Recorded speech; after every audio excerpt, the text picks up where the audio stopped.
ನಮಸ್ಕಾರ. ವೇದಿಕೆ ಮೇಲೆ ಹಾಸನರಾಗಿರ್ತಕ್ಕಂಥ ತಾಲೂಕು ದಂಡಾಧಿಕಾರಿಗಳು ಹಾಗೂ ಕಾರ್ಯನಿರ್ವಹಣಾಧಿಕಾರಿಗಳು ಹಾಗೂ ನಮ್ಮ ದಲಿತ ಮುಖಂಡರಾಗಿರ್ತಕ್ಕಂಥ ನಮ್ಮೆಲ್ಲರ ಆದರ್ಶ ಸೋದರಾಗಿರ್ತಕ್ಕಂಥ ವೆಂಕಟರಮಣ್ಣವರು ಹಾಗೂ ವೇದಿಕೆ ಮೇಲೆ ಹಸಿರಾಗಿರ್ತಕ್ಕಂಥ ಎಲ್ಲ ಗಣ್ಯ ವ್ಯಕ್ತಿಗಳು, ವೇದಿಕೆ ಮುಂಭಾಗದಲ್ಲಿ ಹಸಿರಾಗಿರ್ತಕ್ಕಂಥ ಎಲ್ಲ ನನ್ನ ದಲಿತ ಮುಖಂಡರುಗಳು, ದಲಿತ ಸಂಘಟನೆಗಳ ಅಧ್ಯಕ್ಷಗಳು ಹಾಗೂ ಇವತ್ತು ಸಂಡೇ ಆದರೂ ಕೂಡ ಬಾಬೂಜಿಯವರ ಜನ್ಮದಿನಾಚರಣೆಗೆ ಬಂದಿರತಕ್ಕಂಥ ಎಲ್ಲ ನನ್ನ ತಾಲೂಕು ಆಡಳಿತ ಅಧಿಕಾರಿಗಳು ಹಾಗೂ ಮಾಧ್ಯಮಿತ್ರರು, ವಿಶೇಷವಾಗಿ ಮಾಧ್ಯಮಿತ್ರರು ಬಂದಿದ್ದಾರೆ. ನಿಮಗೆಲ್ರಿಗೂ ಬಾಬೂಜಿಯವರ ಜನ್ಮದಿನಾಚರಣೆಗಳನ್ನು ತಿಳಿಸ್ತಾ ಇವತ್ತು ಸಾಕಷ್ಟು ವಿಚಾರ ವಿನಿಮಯಗಳನ್ನು ನಮ್ಮ ಎಲ್ಲ ಮುಖಂಡರು ಕೂಡ ಮಾತಾಡಿದ್ದಾರೆ. ನನಗೂ ಕೆಲವು ಗೊತ್ತಿಲ್ಲದ ವಿಚಾರಗಳನ್ನು ಕೂಡ ಮಾತಾಡಿದ್ದಾರೆ. ಸೊ ಅದಕ್ಕೆ ಹೇಳ್ತಾ ಇರೋದು, ವಿಚಾರ ವಿನಿಮಯ ಮಾಡ್ಕೊಂಡಾಗ ಮಾತ್ರ ವಿಚಾರ ನಾವು ಸವಿಲಿಕ್ಕಾಗುತ್ತೆ. ಸೊ ಅದರಿಂದ ಬಹುಶಃ ಡಾಕ್ಟರ್ ಅಂಬೇಡ್ಕರ್ ಅವರು ಮತ್ತು ಬಾಬೂಜಿಯವರು ಭಾರತ ದೇಶಕ್ಕೆ, ದಲಿತ ವರ್ಗಕ್ಕೆ ಎರಡು ಕಣ್ಣಿದ್ದಂಗೆ ಅಂತ ಎಲ್ಲ ಕಡೆ ಹೇಳ್ತಾ ಇರ್ತಾರೆ. ಬಹುಶಃ ಇದೇ ಜಾತಿಗೆ ಮಾತ್ರ ಸೀಮಿತ ಆಗಿದ್ರೆ ಒಂದ್ಸಲ ಪ್ರಶ್ನೆ ಆಗ್ತದೆ. ಅವರು ಇದೇ ಜಾತಿಗೆ ಮಾತ್ರ ಸೀಮಿತ ಆಗ್ಬಿಟ್ಟಿದ್ರು. ಅವರು ಬರೀ ದಲಿತರು ಮಾತ್ರ ಇವ್ರು ಆಚರಣೆ ಮಾಡಬೇಕಾ, ಜನ್ಮಾಚರಣೆ ಮಾಡಬೇಕಾ? ಬಟ್ ಅಲ್ಲ, ಅದೇನಾಗುತ್ತೆ, ನಮ್ಗೆ ಹುಂಗೋದು ನಮ್ಮ ಜಾತಿಯಲ್ಲಿ ಹುಟ್ಟಿರ್ತಕ್ಕಂಥವ್ರನ್ನು ಹುಂಗನ್ನು ನಾವು ಬೆಳೆಸ್ಕೊಂಡ್ಬಿಟ್ಟಿದ್ವಿ. ಏನಂದರೆ ಇವು ನಮ್ಮ ಜಾತಿಯವರು ಹುಂಗನ್ನು ಬೆಳೆದು. ಆದರೆ ಇಡೀ ಪ್ರಪಂಚದಲ್ಲಿ ಬಾಬೂಜಿಯವರು ಕೊಟ್ಟಿರ್ತಕ್ಕಂಥ ಕೊಡುಗೆ, ಡಾಕ್ಟರ್ ಬಾಬಾ ಸಾಹೇಬ್ ಅಂಬೇಡ್ಕರ್ ಕೊಡ್ತಕ್ಕಂಥ ಕೊಡುಗೆ ಇಡೀ ಯೂನಿವರ್ಸಲ್. ಎಲ್ಲ ಜಾತಿಗೆ ಕೂಡ ಸಂಬಂಧಪಟ್ಟಿರ್ತಕ್ಕಂಥ ಎರಡು ಕಣ್ಣುಗಳಿವೆ.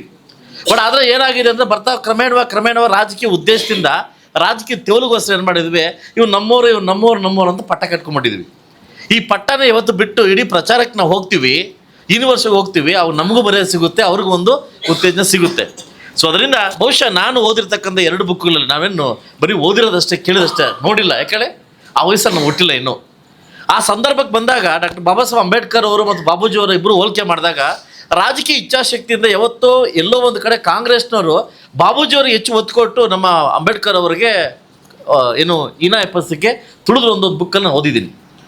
ಯಾಕಂದರೆ ಇವರು ಒಂದು MP ವಿಚಾರದಲ್ಲಿರ್ಬೋದು, ಎಲೆಕ್ಷನ್ ವಿಚಾರದಲ್ಲಿರ್ಬೋದು, ಮಿನಿಸ್ಟ್ರಿ ವಿಚಾರದಲ್ಲಿರ್ಬೋದು, ಇವರಿಗೆ ಹೆಚ್ಚು ಒತ್ತು ಕೊಟ್ಟು, ಇವರಿಗೆ ಅವಕಾಶವನ್ನು ಕೊಟ್ಟು ಎಲ್ಲ ಒಂದು ಕಡೆ ಇವ್ರಿಗೆ ಬದಿ ಒತ್ತಿದ್ರು ಅನ್ನೋದು ಇವತ್ತು ನಮಗೆ, ನಾನು ಬುಕ್ಕಲ್ಲಿ ಓದಿದ್ದೀನಿ. ನಾನು ಕೇಳಿದಷ್ಟೇ ಓದಷ್ಟೇ. ಅದನ್ನು ಅದು ಒಂದು ರಾಜಕೀಯ ತುಳಿದ ವ್ಯಕ್ತಿ ಅಂತಂದರೆ ಇವರು ಅಂಬೇಡ್ಕರ್ ಅವರು. ಆದರೆ ಇವರ ಕಿರಿಯ ವಯಸ್ಸಿನಲ್ಲಿ ಒಂದು ಕಾರ್ಮಿಕ ಹುದ್ದೆಯನ್ನು ಇಲಾಖೆಯನ್ನು ಪಟ್ಟಿದ್ರು. ಇಡೀ ಭಾರತ ದೇಶಕ್ಕೆ ಒಂದು ಹಸಿರು ಕ್ರಾಂತಿ ಅಧಿಕಾರ ಅಂತ ಪಡಿತಕ್ಕಂಥ ಏಕೈಕ ವ್ಯಕ್ತಿ ಇದ್ದರೆ ನಮ್ಮ ಬಾಬೂಜಿಯವರು. ಅವರು ಕೊಟ್ಟಿರ್ತಕ್ಕಂಥ ಕೆಲವು 3 ಪೋಸ್ಟ್ಗಳಲ್ಲಿ ಅತಿ ಹೆಚ್ಚಾಗಿ ನಿಭಾಯಿಸ್ತಕ್ಕಂಥ ಪೋಸ್ಟು ಅಂತಂದರೆ, ಒಂದು ಕಾರ್ಮಿಕ ಪೋಸ್ಟು, 2 ರಕ್ಷಣಾ ಪೋಸ್ಟು. ಯಾಕಂದರೆ ಅವರು ಆ ಕಿರಿಯ ವಯಸ್ಸಿನಲ್ಲೇ ಆ ಅಸ್ಪೃಶ್ಯತೆಯನ್ನು ಅದು ತೊಗೊಳ್ಳಿಕ್ಕೆ ಅವಕಾಶವನ್ನು ಮಾಡಿಕೊಟ್ಟಿದ್ದಾರೆ. ಖಂಡಿತವಾಗ್ಲೂ ಅವ್ರಿಗೆ ಸಲ್ಲಬೇಕಾಗುತ್ತೆ. ಆ ಜನಾಂಗದವರು, ನಾವುಗಳಾಗಿರ್ಬೋದು, ಯಾರೇ ಆಗಿರ್ಬೋದು, ಅವ್ರು ಬಿಟ್ಟೋಗಿರ್ತಕ್ಕಂಥ ಆದರ್ಶಗಳನ್ನು ನಾವು ಪಾಲಿಸ್ಬೇಕು ಹೊರತು ಅವರು ನಮ್ಮವರು ಅಂತ ಎತ್ಕಟ್ಟಿ ನಾವು ಯಾವತ್ತು ಯೂನಿವರ್ಸಲ್ ಆಗೋದು ನಾವು ತಪ್ಸೋಕೆ ಹೋಗ್ಬಾರ್ದು. ಯಾಕಂದರೆ ನಾವು ಇಡೀ ಆ ಎರಡು ಕಣ್ಣು ಭಾರತ ದೇಶಕ್ಕೆ ಎಲ್ಲೋ ಒಂದು ಕಡೆ ನಿಮ್ಮ ಕಡೆ ಅಬ್ಸರ್ವ್ ಮಾಡಬೇಕಂದ್ರೆ, ನಾನು ಒಬ್ಬನ ಮಾಧ್ಯಮ ಮಿತ್ರ ಹೇಳ್ತೀನಿ, 7 ವರ್ಷ ಬಿಟ್ಟರೆ ಈ ಭಾರತ ದೇಶವನ್ನು 7 ವರ್ಷ ಬಿಟ್ಟರೆ 6 ವರ್ಷ ಬಿಟ್ಟರೆ ಇನ್ನೆಲ್ಲ ಆಳಿದ್ದು ಭಾರತ ದೇಶದಲ್ಲಿ ನಾರ್ತ್ ಇಂಡಿಯಾವರೇ. ಇವತ್ತು ಆಡ್ತಾರೆ ನಾರ್ತ್ ಇಂಡಿಯಾದವರೇ. ಇವತ್ತೆಲ್ಲ ಒಂದು ಕಡೆ ಸೌತ್ ಇಂಡಿಯಾವ್ರು ನಾವು ಕಾಲು ತುಳು ಒಳಗಾಗ್ತೇವೆ ರಾಜಕೀಯದಲ್ಲಿ. 1 ವರ್ಷ ಪ್ರಧಾನಮಂತ್ರಿಗಳು ಯಾರು, ನಮ್ಮ ದೇವೇಗೌಡರು, 5 ವರ್ಷ PV ನರಸಿಂಹರಾವ್ ಅವರು. ಇವರು 6 ವರ್ಷ ಬಿಟ್ಟರೆ ಇನ್ನು ಎಲ್ಲರ ಬರಲಿ ಎಲ್ಲೋ ಅದೇ ಡೆಲ್ಲಿಗೆ ಹೋದೆ. ಇವತ್ತು ಕೂಡ ಅದೇ ನಡೀತಾ ಇದೆ. ಇವತ್ತು ಬೆಳಗ್ಗೆ ಒಂದು ಆರ್ಟಿಕಲ್ ಓದಿದೆ. ನಾನು ಬೆಳಗ್ಗೆ ಬರಬೇಕಾದ ಒಂದು ಆರ್ಟಿಕಲ್ ಓದಿ ಬಂದೆ. ಕ್ಷೇತ್ರ ಪುನರ್ವಿಂಗಡಣೆ ಆಗ್ತಾ ಇದೆ, ದೇಶ ಪುನರ್ವಿಂಗಡಣೆ ಆಗ್ತಾ ಇದೆ. ಯಾಕೆ ಅಂತಂದರೆ ಒಂದು ವಿಷಯಕ್ಕೆ ಮಾಡಿ, ಸುಮಾರು ಇವತ್ತು ಒಂದು ಪ್ರಧಾನಮಂತ್ರಿ ಆಗಬೇಕಂತಂದರೆ ಇವತ್ತು ಮೋಸ್ಟ್ ಇಂಪಾರ್ಟೆಂಟ್ ಅಂದರೆ ಸೌತ್ ಇಂಡಿಯಾ ಓಟ್ಸೇ ಬೇಕಾಗಿದ್ದು. ಅವ್ರಿಗೆ ಇಂಪಾರ್ಟೆಂಟ್ ಸೌತ್ ಇಂಡಿಯಾ MPಸೇ ಬೇಕಾಗಿದ್ದು, ಡಿಸಿಷನ್ ಮೇಕರ್ಸ್ ಬೇಕಾಗಿದ್ದು. ಇದನ್ನು ತಪ್ಪಿಸ್ಲಿಕ್ಕೆ ಇವತ್ತು ನಾರ್ತ್ ಇಂಡಿಯಾವರೇ ನಾವು ಪ್ರಬಲವಾಗಿ ಆಗಬೇಕು ಅನ್ನೋ ಕಾರಣಕ್ಕೋಸ್ಕರವಾಗಿ ಇವತ್ತು ಕ್ಷೇತ್ರ ಮತ್ತು ದೇಶ ಪುನರ್ವಿಂಗಡಣೆ 14ನೇ ತಾರೀಕು ಮೀಟಿಂಗ್ ಕರೆದವ್ರು. ಅದೇ ರೀತಿ ನಮ್ಮ ಕರ್ನಾಟಕ ರಾಜ್ಯದಲ್ಲಿ 224 ಕ್ಷೇತ್ರವನ್ನು 336 ಕ್ಷೇತ್ರವಾಗಿ ಮಾಡ್ತಾವ್ರೆ. ಅದರಲ್ಲಿ ಮಹಿಳೆಗಳನ್ನು 104 ಜನ ಮಹಿಳೆಗಳು ಮಾಡಬೇಕು ಅನ್ನೋ ಕಾರಣಕ್ಕೋಸ್ಕರ ಇದೇ ತಿಂಗಳ 16ನೇ ತಾರೀಕು ಸಂಸತ್ತನ್ನು ಮತ್ತು ಪುನರ್ವಿಂಗಡಣೆ ಮಾಡಿ ಇವತ್ತು ಅಪ್ರೋಚ್ ತಗೊತಾ ಇದ್ದಾರೆ. ಇದೇ 16ನೇ ತಾರೀಕು. ದಕ್ಷಿಣ ಭಾರತದಲ್ಲಿ MPಗಳ ಕಡಿಮೆ ಮಾಡಿ ನಾರ್ತ್ ಇಂಡಿಯಾದಲ್ಲಿ ಜಾಸ್ತಿ ಮಾಡಿ ಇವತ್ತೇನು ಮಾಡ್ತಾ ಇದ್ದಾರೆ, ಇಡೀ ಇದನ್ನು ನಾವು ಇಟ್ಕೊಬೇಕು ಅನ್ನೋ ಕಾರಣಕ್ಕೋಸ್ಕರ ಮಾತಾಡ್ತಾ ಇದ್ದಾರೆ. ಯಾಕಂದ್ರೆ ಒಬ್ಬ ರಾಜಕೀಯ ವ್ಯಕ್ತಿಯಾಗಿ, ಒಬ್ಬ ಶಾಸಕನಾಗಿ ಮಾತಾಡಲೇಬೇಕಿತ್ತು, ಮಾತಾಡಬಾರ್ದು. ಏನಕ್ಕೆ ಬೇಕು ಪುನರ್ವಿಂಗಡಣೆ ಅಂತ ಬಂದಾಗ ರಾಜಕೀಯ ತೇವಲಿಗೋಸ್ಕರ. ಸೊ ಅದರಿಂದ ನಮ್ಮ ಜಾತಿಗಳನ್ನು ನಾನು ಒಂದೇ ಒಂದು ಹೇಳೋದು, ನಮ್ಮ ಜಾತಿಗಳನ್ನು ನಾವಿನ್ನೂ ಆ ಜಾತಿ ನಾವು ಈ ಜಾತಿ ಅನ್ನೋ ಬದಲು ನಮ್ಮ ಜಾತಿಯಲ್ಲಿ ಹುಟ್ಟಿರ್ತಕ್ಕಂಥ ಮಕ್ಕಳನ್ನು IAS ಅಧಿಕಾರಿಗಳು ಯಾವತ್ತು ಮಾಡ್ತೀವಿ, ನಮ್ಮ ಮಕ್ಕಳನ್ನು ಯಾವತ್ತು ತಹಸೀಲ್ದಾರನನ್ನು ಮಾಡ್ತೀವಿ, ನಮ್ಮ ಮಕ್ಕಳನ್ನು AC ಯಾವತ್ತು ಮಾಡ್ತೀವಿ, ಅಸ್ಪೃಶ್ಯತೆ ಅವತ್ತು ಹೋಗಲಿಕ್ಕೆ ಕಡಿವಾಣ ಆಗ್ತಾಯಿದೆ. ಹಿಂಗ ಮಾವೋಡ್ರ ವಾರ್ಡ್ ಮಾವೋಡ್ರ ಅನ್ಕೊಂಡು ಹೋಗ್ತದೆ. ಇಡೀ ಇನ್ನೂ ತುಳಲಿಕ್ಕೆ ಜಾಸ್ತಿ ಆಗ್ತದೆ.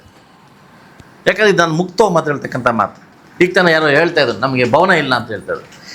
ನೀವು ಹೇಳೋಕ್ಕಿಂತ ಮುಂಚೆ ನಾನೇ ಖುದ್ದ ಹೋಗಿ 75 ಲಕ್ಷ ರೂಪಾಯಿ ಅಮೌಂಟ್ನ ಬಿಡುಗಡೆ ಮಾಡ್ಕೊಂಬಂದು ಜಾಗವನ್ನು ಕೊಟ್ಟಿರ್ತಕ್ಕಂಥದ್ದು ಅವನಿದಲ್ಲಿ ಭವನ ಮಾಡ್ತಾಯಿದ್ದೆ. ನಮ್ಮ ಬಾಬೂಜಿಯವರ ಭವನ ಮಾಡ್ತಾಯಿದ್ದೆ. ಎಲ್ಲೋ ಒಂದು ಕಡೆ ನನಗೆ ನನ್ನ ನೋವಾಯಿತು. ಏನಂತಂದರೆ ಸಾಕಾಗ್ತಾ ಇಲ್ಲ ಅಂತ ನೋವಾಯಿತು. ಈ ಸಂದರ್ಭದಲ್ಲಿ ಹೇಳ್ತಿರ್ತೀನಿ, ಆ ಜಾಗವನ್ನು 30 ಗುಂಟೆ 35 ಗುಂಟೆಗೆ ಶಿಫ್ಟ್ ಮಾಡಿ ಚಿಕ್ಕ ಭವನವನ್ನು ಚೌಲ್ಟ್ರ್ಯಾಗಿ ಕನ್ವರ್ಟ್ ಮಾಡಿ ನಾನು ಮತ್ತು ಕೆ ಎಚ್ ಮುನಿಯಪ್ಪ ರಾತ್ರಿ ಮಾತಾಡಿದ್ದೀನಿ. ಅವರ ಅನುದಾನದಲ್ಲಿ ನನ್ನ ಅನುದಾನ ಇನ್ನೂ ಸ್ವಲ್ಪ 1.5 ಕೋಟಿ ಜಾಸ್ತಿ ಹಾಕಿ 2.25 ಕೋಟಿಯಲ್ಲಿ ಒಂದು ಬಾಬೂಜಿಯವರ ಭವನ ಕೊಟ್ಟಿರ್ತಕ್ಕಂಥ ಭವನವನ್ನು ನಿರ್ಮಾಣ ಮಾಡಲಿಕ್ಕೆ ನಾನು ಇವತ್ತು ಮಾತು ಕೊಡ್ತಾ ಇದ್ದೀನಿ ನಿಮಗೆ. 75 ಲಕ್ಷ ಮಾತ್ರ ಹಾಕೊಂಡ್ಬಂದಿದ್ದೀನಿ. ಸೊ ಮಿಕ್ಕಿದ ಉಳಿತಾಯವನ್ನು ಕೂಡ ನಾನು ಸಮಾಜ ಕಲ್ಯಾಣ ಇಲಾಖೆ ಸಚಿವರ ಹತ್ರ ಮಾತಾಡಿ, ಕೆ ಎಚ್ ಮುನಿಯಪ್ಪ ಸಚಿವರ ಹತ್ರ ಮಾತಾಡಿ ಇದನ್ನು ಮಾಡ್ತಕ್ಕಂಥ ಜವಾಬ್ದಾರಿಯನ್ನು ನಾನು ಹೊತ್ಕೊತೀನಿ. ಒಂದೇ ಒಂದು ಮಾತು ಹೇಳಿತು, ಇವತ್ತು ಬಾಬೂಜಿಯವರು ಮತ್ತು ಅಂಬೇಡ್ಕರ್ ಅವರು ಇಡೀ ಭಾರತ ದೇಶಕ್ಕೆ 2 ಕಣ್ಣಿದ್ದಂಗೆ, ಸಂವಿಧಾನ ಬರಲಿಕ್ಕೆ 2 ಕಣ್ಣಿದ್ದಂಗೆ. ಅದೇ ಆದರ್ಶಗಳನ್ನು ಇಲ್ಲೇ ಮುಳಬಾಗಿಲು ತಾಲೂಕಲ್ಲಿ ಇಡೀ ಕರ್ನಾಟಕ ರಾಜ್ಯದಲ್ಲಿ ಎಲ್ಲ ಕಡೆ ನಾವು ಹೋಗಬೇಕು, ಎಲ್ಲ ಕಡೆ ಹೋಗಬೇಕು. ಬೇರೆ ಬೇರೆ ತಾಲೂಕಲ್ಲಿ ಅವರೊಂದು ಇವರೊಂದು ಮಾಡ್ತಾರೆ. ನಮ್ಮ ತಾಲೂಕಲ್ಲಿ ಹಂಗೆ ಮಾಡಲಿಕ್ಕೆ ನಾನು ಬಿಡೋದಿಲ್ಲ, ನಾನು ಮಾಡೋಕ್ಕೆ ಬಿಡೋದಿಲ್ಲ. ಯಾಕಂದರೆ ಒಂದೇ ತಾಯಿ 2 ಮಕ್ಕಳಿದ್ದಂಗೆ ಇವರು. ಯಾಕಂದರೆ ಲೆಫ್ಟು ರೈಟು 2 ಮಕ್ಕಳಿದ್ದಂಗೆ. ಯಾರೋ ರಾಜಕೀಯ ತೇವಲಿಗೋಸ್ಕರನೋ ಒಳಮೀಸಲಾತಿಗೋಸ್ಕರ ಇವನು ಬಳಸ್ಕೊಂಡು ಹಾಳು ಮಾಡ್ತಕ್ಕಂಥ ವಾತಾವರಣವನ್ನು ಈ ತಾಲೂಕಲ್ಲಿ ಆಗಬಾರ್ದು ಅನ್ನೋದು ನನ್ನ ಫಸ್ಟು ಆಸೆ. ಈಗ ಗೌರ್ಮೆಂಟಲ್ಲಿ ಅವರು ಡಿಕ್ಲೇರ್ ಮಾಡಿ, ಕೋರ್ಟ್ ಇದೆ, ಕೋರ್ಟ್ ಡಿಕ್ಲೇರ್ ಮಾಡಿ ಯಾರಿಗೆ ಮೀಸಲಾತಿ ಕೊಡಬೇಕಂತ. ಆದರೆ ನಮ್ಮಲ್ಲಿ ಒಳಮನಸ್ಸು ಬಂದು, ನಮ್ಮಲ್ಲಿ ವೈಮನಸ್ಸು ಬಂದು ಇಡೀ ಸಮಾಜವನ್ನು ಹಾಳು ಮಾಡ್ತಕ್ಕಂಥ ಪರಿಸ್ಥಿತಿಗೆ ನಾವು ಇವತ್ತು ಹೋಗಬಾರ್ದು ಅಂತ ಹೇಳ್ತಾ, ಇವತ್ತು ನಾನು ಸಾಕಷ್ಟು ಖಾಸಗಿ ಬ್ಯುಸಿ ಇದ್ದೆ. ಆದರೂ ಕೂಡ ನಾನು ತಹಸೀಲ್ದಾರ್ಗೆ ಹೇಳಿದೆ, ಖಂಡಿತವಾಗ್ಲೂ ಈ ಕಾರ್ಯಕ್ರಮ ನಾನು ಬರ್ತೀನಿ, ಕಾರ್ಯಕ್ರಮ ಬರಲೇಬೇಕು, ಇದು ಅರ್ಥಗರ್ಭಿತವಾಗಿ ಕಾರ್ಯಕ್ರಮ ನಡೆಸ್ಕೊಡ್ಬೇಕು. ಮುಂದಿನ ದಿನಗಳಲ್ಲಿ ಎರಡೂ ಜಾತಿಗಳನ್ನು ಒಗ್ಗಟ್ಟಾಗಿ ತೊಗೊಂಡೋಗತಕ್ಕಂಥ ಕೆಲಸವನ್ನು ನಾವಿಬ್ಬರು ನಮ್ಮ ತಾಲೂಕು ಆಡಳಿತ ಮಾಡೋಣ ಅಂತ ಹೇಳ್ತಾ, ಇವತ್ತು ನನಗೆ ಈ ಒಂದು ಅವಕಾಶವನ್ನು ದೇವರು ಕೊಟ್ಟಿರ್ತಕ್ಕಂಥ ವರ ಅಂತ ಹೇಳ್ಬೋದು. ಯಾಕಂದರೆ ಇವರು ಅಧಿಕಾರಕ್ಕೆ ಬಂದು ನಾನು ಹುಟ್ಟೇ ಇರಲಿಲ್ಲ. ಇವ್ರು ಈಗ ತಾನು ಹೇಳ್ತಾರೆ 1994 ನಾನು ಕನ್ವೀನ್ ಆಗಿದ್ದೆ ಅಂತ. ನನ್ನ 1982 ನಮ್ಮ ಬಾರ್ನು ಆಯ್ತಲ್ವಾ, 84 ಅದಲ್ವಾ. ಸೊ ಅದರಿಂದ ಏನೋ ಭಗವಂತ ಈ ಜಾತ್ಯದಲ್ಲಿ ಒಂದು ಅವಕಾಶವನ್ನು ಕೊಟ್ಟಿದ್ದಾನೆ.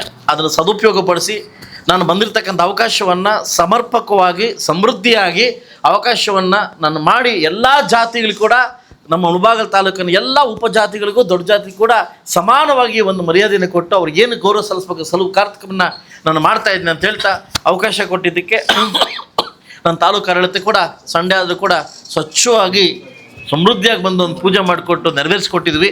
ನಿಮಗೂ ಈ ಜಾತಿಗೂ ಇಡೀ ಬಾಬೂಜಿಯ ಅನ್ಯಾಯಗಳಿಗೂ ಕೂಡ ಒಂದು ವಿಶೇಷವಾಗಿ ಶುಭಾಶಯ ತಿಳಿಸೋದು ನಾನು ಮಾತು ಮುಗಿಸ್ತದೆ. ಎಲ್ರಿಗೂ ಒಳ್ಳೆಯದಾಗಲಿ.